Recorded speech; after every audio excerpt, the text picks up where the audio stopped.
دوستو آج کی ہماری اس ویڈیو میں ایک تو ہم بات کریں گے کرولس عثمان کی اس ہفتے آنے والی ایپیسوڈ کے حوالے سے، جس میں ہمیں بہت ہی کم ایسی چیزیں دیکھنے کو ملیں جو کہ یقیناً اس پورے ایپیسوڈ کی جان رہی تھی۔ ان میں سے ایک تو عثمان بے کا فیصلہ کہ وہ مارمراجے قلعہ اکتم بے کو دیں گے، دوسرا ترگت بے اور عثمان بے کے درمیان ہونے والے اختلافات، جبکہ تیسرا اسما سلطان کا اس سیریز میں شامل ہونا۔ یقیناً اس پورے ایپیسوڈ میں صرف یہی تین چیزیں ایسی تھی جس کو دیکھنے کے بعد تقریباً تمام ناظرین کا دل خوش ہو گیا ہوگا۔ تو ایک تو ہم اسی ایپیسوڈ میں ہونے والی انہی تمام واقعات پر بات کریں گے، جبکہ دوسرا ہم کرولس عثمان کے اگلے ایپیسوڈ کے حوالے سے بھی ڈسکس کریں گے کہ آخر اگلے ایپیسوڈ میں کیا کیا چیزیں ہمیں دیکھنے کو ملیں گی۔ آج کی ہماری اس ویڈیو میں ہم اگلے ایپیسوڈ کے حوالے سے جن ٹاپکس پر بات کریں گے ان میں سب سے پہلا ٹاپک تو یہ رہے گا کہ آخر کیا اگلے ایپیسوڈ میں عثمان بے اور ترگت بے کے درمیان تھوڑی سی جنگ دیکھنے کو ملے گی، یعنی کیا ایسا ہو سکتا ہے کہ اگلے ایپیسوڈ میں ترگت بے عثمان بے کے آمنے سامنے ہو جائیں۔ جبکہ اس کے علاوہ ہمارا دوسرا ٹاپک یہ ہوگا کہ کیا اولف عثمان بے کے قرارگاہ پر حملہ کرنے میں کامیاب ہو جائے گا، یا پھر کیا یہاں پر عثمان بے کی چال ہوگی جو کہ اولف کی اس چال کو ناکام بنا دے گی۔ مزید اس کے علاوہ اس کے اگلے ایپیسوڈ کے حوالے سے ہمیں یہ سین بھی دیکھنے کو ملے کہ اسما سلطان عثمان بے کے خلاف بہت ساری چالیں چل رہی ہیں۔ تو مطلب اسما سلطانہ کے حوالے سے میں آپ کو اپنی اسی ویڈیو میں یہ بھی بتاؤں گا کہ آخر اگلے ایپیسوڈ میں وہ عثمان بے کے خلاف کون کون سی چالیں چلیں گی۔ دوستو یقیناً کرولس عثمان کے اگلے ایپیسوڈ کے حوالے سے ہماری یہ والی ویڈیو بہت ہی زیادہ زبردست اور انفارمیٹو ہونے جا رہی ہے۔ بس آپ سبھی سے اتنی سی گزارش ہے کہ ہماری اس ویڈیو کو آخر تک لازمی دیکھیے گا تاکہ آپ کو یہ ساری معلومات پتہ چل سکے۔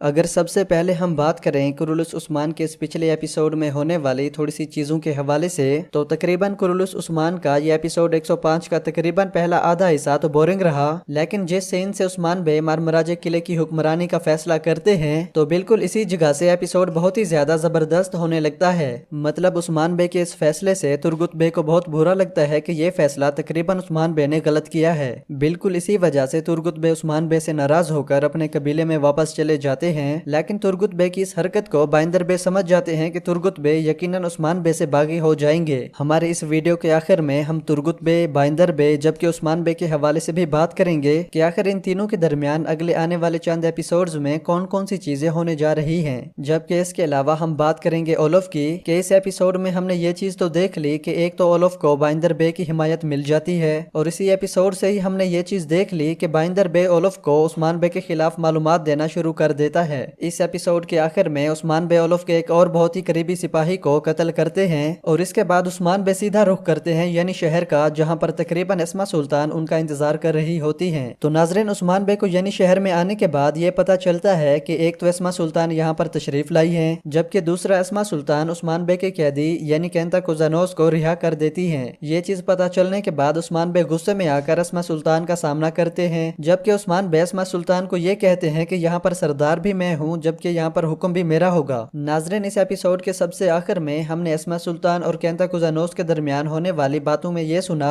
کہ اسما سلطان کینتا کوزانوس کو یہ کہتی ہیں، یعنی اسما سلطان کینتا کوزانوس سے یہ معاہدہ کرتی ہیں کہ دو ریاستوں کے درمیان جب بھی ایسے عثمان بے جیسے بہادر سردار اپنا سر اٹھائیں گے تو ہم دونوں ہی ریاستیں مل کر ان کا سر قلم کر دیں گے۔ تو بالکل اسی معاہدے پر کینتا کوزانوس راضی ہو جاتا ہے، اور پھر اسی وجہ سے ہی کینتا کوزانوس کو اسما سلطان رہا کرتی ہیں۔ تو ناظرین ان سب چیزوں کے ہونے کے بعد اب اگر ہم بات کریں کہ آخر کرولس عثمان کے اگلے ایپیسوڈ میں کیا ہوگا، تو اس کے آنے والے پہلے ٹریلر میں ہم نے سب سے پہلے تو یہ چیز دیکھی کہ عثمان بے اپنے قرارگاہ پر پوری تیاری کر رہے ہوتے ہیں، اور عثمان بے کی یہ تیاری کوپرو حصار قلعے پر حملہ کرنے کے لیے ہوتی ہے۔ تو اس ٹریلر میں ہمیں جتنے بھی سینز تھوڑے آگے پیچھے کر کے مختلف دکھائے گئے، ہم انہی تمام سینز کو بالکل ترتیب کے ساتھ ڈسکس کریں گے۔ یعنی سب سے پہلے ہم اسی قرارگاہ کے حوالے سے ہی بات کریں گے کہ ایک تو عثمان بے اپنے سپاہیوں کے ساتھ مل کر اس قرارگاہ پر پوری حملے کے لیے تیاری کر رہے ہوتے ہیں، جبکہ دوسری طرف عثمان بے کے اس قرارگاہ کی لوکیشن بائندر بے کو پتہ چل جاتی ہے کہ آخر یہ قرارگاہ کہاں پر ہے۔ تو جس طرح پچھلے ایپیسوڈ میں ہم نے دیکھا کہ بائندر بے کو عثمان بے کے اگلے حملے کے بارے میں پتہ چل جاتا ہے اور وہ سیدھا اولف کو بتاتا ہے، تو بالکل اس ٹریلر میں بھی ہمیں یہی چیز دیکھنے کو ملی کہ جب بائندر بے کو قرارگاہ کی لوکیشن کا پتہ چلتا ہے تو وہ سیدھا ایک تو اولف کو خبر دیتا ہے کہ عثمان بے کی قرارگاہ کہاں پر ہے، جبکہ دوسرا ہمیں یہ بھی دکھایا گیا کہ بائندر بے اسما سلطان کو بھی اس سارے معاملات سے آگاہ کر رہے ہوتے ہیں۔ تو بالکل قرارگاہ کے حوالے سے ہی بات کرتے چلیں کہ ایک تو ہمیں یہی چیز دیکھنے کو ملی کہ جب اولف کو اس قرارگاہ کی لوکیشن کا پتہ چلتا ہے تو اولف اپنے پورے سپاہیوں کے ساتھ اس قرارگاہ پر حملہ کرتے ہوئے ہمیں دکھایا گیا، لیکن یہاں پر ہمارا سوال یہ پیدا ہوتا ہے کہ کیا اولف اس حملے میں کامیاب ہو جائے گا،